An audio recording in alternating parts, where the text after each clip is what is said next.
నిజంగానే ఇప్పుడు మా ప్రశాంత్ రెడ్డి గారు చెప్పినట్టు ఇవాళ సభ స్ఫూర్తే ఎవరెంతో వారికంతా అన్నదాని మీద. కాబట్టి మా సభ్యుల సంఖ్య 38. మరి 38కి అనుగుణంగా ఇవ్వాలి కానీ 5 నిమిషాలు 2 నిమిషాలు అని మాట్లాడడం కానీ, లేకపోతే ఎందుకంటే వాళ్ళకేమో ఇష్టం వచ్చినట్టుగా ఇచ్చి మరి ఇటువైపు మాట్లాడితే బాగుండదు అధ్యక్ష. అధ్యక్ష, ఇవాళ సుప్రీంకోర్టు రాజ్యాంగ ధర్మాసనం ఇచ్చిన తీర్పుకు అనుగుణంగా రాష్ట్ర ప్రభుత్వం జస్టిస్ షమీం అఖ్తర్ గారి నేతృత్వంలో వేసిన ఏకసభ్య కమిషన్ ఏదైతే సిఫారసులు చేసిందో ఆ కమిషన్ సిఫారసులను రాష్ట్ర ప్రభుత్వం ఇక్కడ ప్రవేశపెట్టింది. ఆ సిఫారసులకు ముందుగా అధ్యక్ష, మొదటి నుంచి ఈరోజు కాదు అధ్యక్ష, ఒక ప్రజాస్వామిక ఉద్యమంగా మలిదశ తెలంగాణ ఉద్యమానికి నాయకత్వం వహించిన పార్టీగా టీఆర్ఎస్ పార్టీ మొదటి నుంచి కూడా ఎస్సీ వర్గీకరణ అంశంలో చాలా స్పష్టంగా ఉన్నది. సంపూర్ణమైన మద్దతు 2001 నుంచి చెప్తూనే వస్తున్నది. మరి ఒక అస్తిత్వ ఉద్యమానికి నాయకుడిగా, తెలంగాణ ప్రజల ఆకాంక్షను సంపూర్ణంగా అర్థం చేసుకున్న నాయకుడిగా, 4 కోట్ల ప్రజల తరపున కొట్లాడిన నాయకుడిగా, ఆనాడు మరొక అస్తిత్వ ఉద్యమానికి నాయకత్వం వహిస్తున్న సోదరులు మందకృష్ణ మాదిగ గారు. ఎందుకంటే ఇవాళ ఇక్కడ మనం వర్గీకరణ గురించి మాట్లాడి కృష్ణమాదిగ గారి గురించి మాట్లాడకపోతే అది కరెక్ట్ కాదు అధ్యక్ష. తప్పకుండా ఈ సభ కృష్ణమాదిగ గారికి, అదేవిధంగా వారితో పాటు పోరాడి అసూలు బాసిన అమరులకు కూడా మనం తప్పకుండా వారిని గుర్తు చేసుకోవాలని చెప్పి కూడా చెబుతూ, ఆనాడు ఎంఆర్పిఎస్ కానీ, తర్వాత టీఎంఆర్పిఎస్ కానీ, ఇతర సంఘాలు కానీ, ప్రజా సంఘాలు కానీ, సంస్థలు, వ్యక్తులు వారు చేసిన ప్రతి పోరాటానికి ఆనాడు కేసీఆర్ గారు ఉద్యమ నాయకుడిగా అండగా నిలబడ్డారు. ఆ తర్వాత 2014వ సంవత్సరంలో తెలంగాణ రాష్ట్రం ఏర్పడ్డ తర్వాత ముఖ్యమంత్రిగా అధ్యక్ష ఇప్పుడు ఏదో ప్రభుత్వం నుంచి ఏదో చెప్పే ప్రయత్నం చేసినారు. మేమేదో వర్గీకరణ విషయంలో వారేదో పోరాడితే మేము అడ్డుకున్నట్టు చిత్రీకరించే ఒక కుయుక్తిని కొంత ప్రయత్నం చేశారు ప్రభుత్వం. మీరు పాజిటివ్ దృక్పథంతో అడిగితే పాజిటివ్ సజెషన్స్ చెప్తాం అధ్యక్ష, కానీ వాస్తవాలను మార్చలేరు, ఎందుకంటే ఇది అసెంబ్లీ రికార్డు. అధ్యక్ష, 2014-29 నవంబర్ సరిగ్గా కేసీఆర్ గారు నిరాహార దీక్ష కూర్చున్న రోజు తర్వాత 5 సంవత్సరాల తర్వాత, ఆ రోజు ఆ దీక్షా దివస్ సందర్భంగా ఇదే శాసనసభలో గౌరవ ముఖ్యమంత్రిగా కేసీఆర్ గారు ఆనాడు ఈ వర్గీకరణ అంశానికి సంబంధించి తీర్మానాన్ని ప్రవేశపెట్టారు అధ్యక్ష. ఆ తీర్మానాన్ని నేను చదివి కూడా వినిపిస్తాను. This House supports the policy of categorization of scheduled castes to ensure equitable distribution of statutory benefits as per their population and their relative backwardness, and resolves to request the Government of India to bring in necessary amendment to the Constitution of India to give effect to the same. అంటే అవసరమైతే రాజ్యాంగ సవరణ చేసైనా సరే SC వర్గీకరణకు నడుం బిగించండి అని ఏకగ్రీవ తీర్మానం చేసి ఆనాడు తెలంగాణ రాష్ట్ర ముఖ్యమంత్రిగా కేసీఆర్ గారు కేవలం తీర్మానం చేసి చేతులు దులుపుకోలేదు అధ్యక్ష. ఇక్కడి నుంచి ముఖ్యమంత్రిగా, ఆనాడు ఉప ముఖ్యమంత్రిగా నాకు గుర్తున్నంత వరకు కడియం శ్రీయర్ గారు ఉన్నట్టున్నారు. ఇద్దరు కూడా కలిసి ఆనాడు అప్పటి ప్రధానమంత్రి నరేంద్ర మోడీ గారిని కలిసి ఎస్సీ వర్గీకరణ విషయంలో ఇది మా ప్రభుత్వం చిత్తశుద్ధి అంటూ ప్రధానమంత్రికి నేరుగా ఆ తీర్మానం కాపీని కూడా తీసుకుపోయి అందించిన ఘనత మా నాయకుడు కేసీఆర్ గారు అధ్యక్ష. అధ్యక్ష, డాక్టర్ బాబాసాహెబ్ అంబేద్కర్ గారు, ఎందుకంటే మంత్రి గారు కూడా వారిని గుర్తు చేసుకున్నారు. I wanted to quote doctor Babasaheb Ambedkar. అధ్యక్ష, ఒక మాట, గొప్ప మాట బాబాసాహెబ్ చెప్పిన మాట, so long as you do not achieve social liberty, whatever freedom is provided by the law is of no avail to you. అంటే ఏంటంటే అధ్యక్ష, సామాజిక స్వేచ్ఛ అనేది నీకు లేకపోతే చట్టం ద్వారా సంక్రమించిన ఏ హక్కైనా అది వ్యర్థం, నిరర్ధకం అనే ఒక మాట ఆనాడే డాక్టర్ బాబాసాహెబ్ చెప్పారు అధ్యక్ష. డాక్టర్ బాబాసాహెబ్ చెప్పిన విధంగా బోధించు, సమీకరించు, పోరాడు అనే అంబేద్కర్ తత్వాన్ని జీర్ణించుకొని పోరాడిన పార్టీగా మేము మొదటి నుంచి కూడా ఈ అంశంలో ఉన్న నిజాయితీని గుర్తించి ప్రతిపక్షంలో ఉన్న, అధికార పక్షంలో ఉన్న, ఉద్యమ పార్టీగా ఉన్న మొదటి నుంచి ఈ అంశాన్ని మేము గుర్తించాం అధ్యక్ష. అందుకే కేసీఆర్ గారు ముఖ్యమంత్రి అయిన తర్వాత ఆనాడు గాంధీ భవన్ మీద జరిగిన ఆనాడు నిరసన జరిగినప్పుడు కొంతమంది అమరులైనారు అధ్యక్ష. ఆ పోరాటంలో, ఎంఆర్పిఎస్ పోరాటంలో వారిని కూడా ఆనాడు అప్పుడు కాంగ్రెస్ ప్రభుత్వం పట్టించుకోకపోయినా వారికి కూడా ఎక్స్గ్రేషియా ఇచ్చి ఆ కుటుంబాలను కూడా ఆదుకున్నది కేసీఆర్ గారి ప్రభుత్వం అనే మాట నేను గుర్తు చేస్తా ఉన్నా అధ్యక్ష.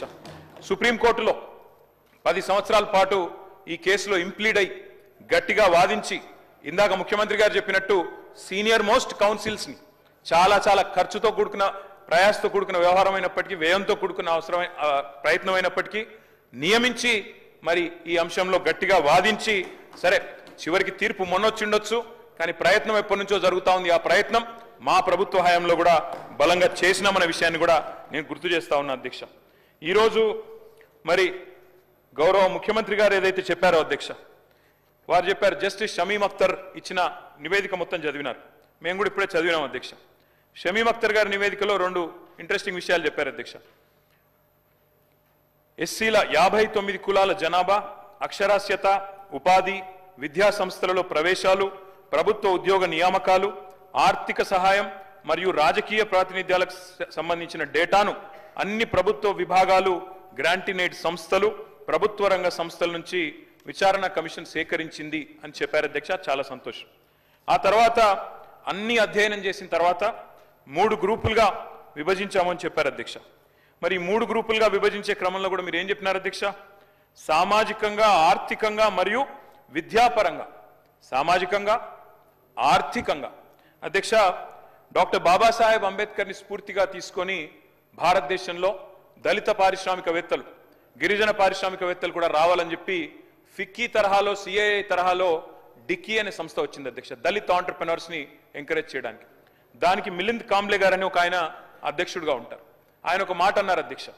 మరి వారన్న మాట ఏమంటే, let us fight cost with capital. అంటే షమీమ్ అఖ్తర్ గారు చెప్పిన మాటనే ఇంకో పరంగా ఆలోచిస్తే, కేవలం విద్యలో, ఉపాధిలో మాత్రమే కాదు, ఆర్థికంగా ముందుకు పోవడానికి కూడా దళితులకు అవకాశాలు కల్పించినప్పుడే న్యాయం జరుగుతుంది అనే ఆలోచన. మరి బహుశా అందులోంచేనేమో మరి చేవెళ్ల డిక్లరేషన్ అధ్యక్ష, ఇది SC ST declaration of Congress party. అందులో జస్టిస్ షమీమ్ అఖ్తర్ గారు చెప్పినట్టుగానే సామాజికంగా, విద్యాపరంగా, కేవలం ఉపాధి పరంగా మాత్రమే కాకుండా ఆర్థికంగా కూడా ముందుకు పోవాలనే ఉద్దేశంతో కాంగ్రెస్ పార్టీ ఇచ్చిన చేవెళ్ల ఎస్సీ ఎస్టీ డిక్లరేషన్ అధ్యక్ష. ఇది అందులో చాలా స్పష్టంగా చెప్పారు అధ్యక్ష. ఏమన్నారు? కేసీఆర్ గారు దళిత బంధు ఇస్తున్నారు, 10 లక్షల రూపాయల చొప్పున ఇస్తున్నారు. కాదు, మా ప్రభుత్వం కనుక వస్తే అంబేద్కర్ అభయహస్తం పేరిట ఎస్సీ ఎస్టీ కుటుంబాలకు 12 లక్షల ఆర్థిక సహాయం చేస్తామన్నారు. తప్పకుండా మరి ఈ కమిషన్ సిఫారసులను అమలు చేయడంతో పాటు తప్పకుండా అంబేద్కర్ అభయహస్తాన్ని కూడా రాబోయే నెలలో ప్రవేశపెట్టే బడ్జెట్లో దానికి తగిన మొత్తంలో డబ్బులు కేటాయించాలని చెప్పి కూడా నేను ప్రభుత్వాన్ని కోరుతా ఉన్నా అధ్యక్ష. ఆర్థిక వెనుకబాటుతనం గురించి కూడా ప్రస్తావించింది షమీమ్ అఖ్తర్ గారి మరి ఏకసభ్య కమిషన్. ఇంకొక మాట కూడా నేను చెప్తా ఉన్నా అధ్యక్ష. ఆ రోజు ఇదే ఎస్సీ ఎస్టీ డిక్లరేషన్ లో చెప్పారు అధ్యక్ష, ప్రభుత్వ ప్రొక్యూర్మెంట్లో అంటే కాంట్రాక్ట్లలో, అన్ని కాంట్రాక్ట్లలో, సివిల్ వర్క్లలో ఎస్సీలకు 18%, ఎస్టీలకు 12% రిజర్వేషన్లు కూడా ఇస్తాము అని చెప్పి కూడా మరి చేవెళ్ల ఎస్సీ ఎస్టీ డిక్లరేషన్ లో చెప్పారు అధ్యక్ష. ఎందుకంటే let us fight cost with capital అన్నప్పుడు మరి కేవలం విద్యలో, ఉపాధిలో కాకుండా ఆర్థికంగా కూడా ముందుకు పోవాలంటే ఈ వెసులుబాటు కల్పించాలి. కాబట్టి తప్పకుండా ప్రభుత్వం ఈ 18%, 12% ఎస్సీ ఎస్టీలకు ప్రొక్యూర్మెంట్లో, ఎందుకంటే మొన్ననే నేను చూసిన అధ్యక్ష, చాలా కాంట్రాక్టులు పిలుస్తా ఉన్నారు రాష్ట్రంలో. మరి అందులో ఈ 18%, 12% ఎప్పటి నుండి ఇస్తారో, ఎప్పటి నుండి అమలు చేస్తారో, ఆర్థికంగా ఎస్సీ ఎస్టీలు కూడా ముందుకు పోవాలంటే మీ మల్లికార్జున్ ఖార్గే గారి చేతిలో ప్రవేశపెట్టబడ్డ ఈ ఎస్సీ ఎస్టీ డిక్లరేషన్ ఎప్పటి నుంచి అమలు మొదలు పెడతారో కూడా ప్రభుత్వం చెప్పాలని చెప్పి నేను కోరుతా ఉన్నా అధ్యక్ష. ఇంకొక మాట కూడా చెప్పాలి అధ్యక్ష. ఇవాళ 2 ప్రధానమైన సామాజిక వర్గాలు, ఇటు దళితులు వర్గీకరణ విషయంలో మొదటి నుంచి స్వాగతిస్తున్నాం, ఈరోజు నివేదికను కూడా తప్పకుండా స్వాగతిస్తాం. కానీ మరొక వైపు బలహీన వర్గాలు, 61% ఉన్న బలహీన వర్గాలకు సంబంధించి కూడా ఈరోజు శాసనసభలో ప్రభుత్వం ఒక స్టేట్మెంట్ ఇచ్చింది అధ్యక్ష. మేము బలహీన వర్గాల విషయంలో మాత్రం ఇవాళ మా శాసనసభ్యులు 38 మంది ఉన్నాం అధ్యక్ష. చాలా మంది ప్రిపేర్ అయినారు.